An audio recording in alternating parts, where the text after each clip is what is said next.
আসসালামু আলাইকুম রহমতুল্লাহি ওয়া বারাকাতুহু। ভালোবাসার মানুষকে পাওয়ার উপায়। আপনি কোনো মানুষকে ভালোবেসেছেন কিন্তু আপনি তাকে পাচ্ছেন না, অথবা আপনার স্ত্রীকে আপনি ভালোবেসেছেন, আপনার স্বামীকে আপনি ভালোবেসেছেন, কিন্তু সে আপনার কোনো ধরনের কথাই শুনতেছে না, সে আপনাকে পাত্তাই দিচ্ছে না, বা সে অ্যাভয়েড করতেছে, অন্য কোনো চিন্তাভাবনা করতেছে করার জন্য, অন্য কিছু করার জন্য। তো এমন যদি হয়ে যায়, এই সমস্ত বিষয়টি অত্যন্ত জঘন্য বিষয়। তো এমন বিষয় থেকে আপনি আপনার প্রিয়তমা স্বামী অথবা স্ত্রীকে কীভাবে আপনি রক্ষা করবেন? তো প্রথমত কথা হচ্ছে, আপনাকে আমাকে অবশ্যই আল্লাহর উপরে আস্থা রাখতে হবে এবং ইনশাআল্লাহ সূরা রহমান দৈনিক 3 বার তেলাওয়াত করবেন, সূরা ইয়াসিন 11 বার তেলাওয়াত করবেন। এটা কন্টিনিউ 1 সপ্তাহ করবেন ইনশাআল্লাহ। এছাড়াও তদবির আছে, তদবির করার জন্য যদি প্রয়োজন বোধ মনে করেন, ইনশাআল্লাহ আমি তদবির করে দেব।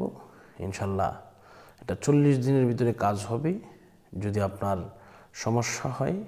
এবং আরেকটি তদবির আছে যেটা হরিণের চামড়া দিয়ে করতে হয়, আপনার বাড়ির ছাদে অথবা আপনার টিনের চালিটা দিতে হয়। দিলে ইনশাআল্লাহ 40 দিনের ভিতরে আপনার ভালোবাসার মানুষকে আপনি পাবেন। যাদের বিবাহ হয় না তাদের বিবাহ হবে, যাদের সমস্যা তাদের সমস্যা ইনশাআল্লাহ কেটে যাবে। তো একটি ঘটনা আমি শেয়ার করি। এক ভাই উনি আমাকে ফোন দিয়েছেন, বললেন যে হুজুর, আমার এই সমস্যা, আমার বিবি পরকীয়ায় লিপ্ত, তাকে আমি কিভাবে এই রাস্তা থেকে ফেরাতে চাই, তাকে আমি কিভাবে এই রাস্তা থেকে সুপথে নিয়ে আসতে পারি, হুজুর আমাকে পরামর্শ দেন। তো আমি বললাম যে ভাই, আপনি অবশ্যই আল্লাহর কাছে দোয়া করবেন, পাশাপাশি সূরা কুরাইশের আমলটা করবেন। আপনি যদি কোরআন শরীফ ভালোভাবে পড়েন তাহলে সূরা রহমান 3 বার পড়বেন, সূরা ইয়াসিন 11 বার পড়বেন। এটা কন্টিনিউ 1 সপ্তাহ করবেন। তো উনি করলেন এবং উনি আমাকে বললেন, হুজুর আপনিও তদবির করে দিন। তো আমি তদবির করে দিলাম। উনি এই নাম্বারে যোগাযোগ করলেন। আমার নাম্বার হচ্ছে এই, যদি যোগাযোগ করতে চান ইনশাআল্লাহ করতে পারেন, 01643063744।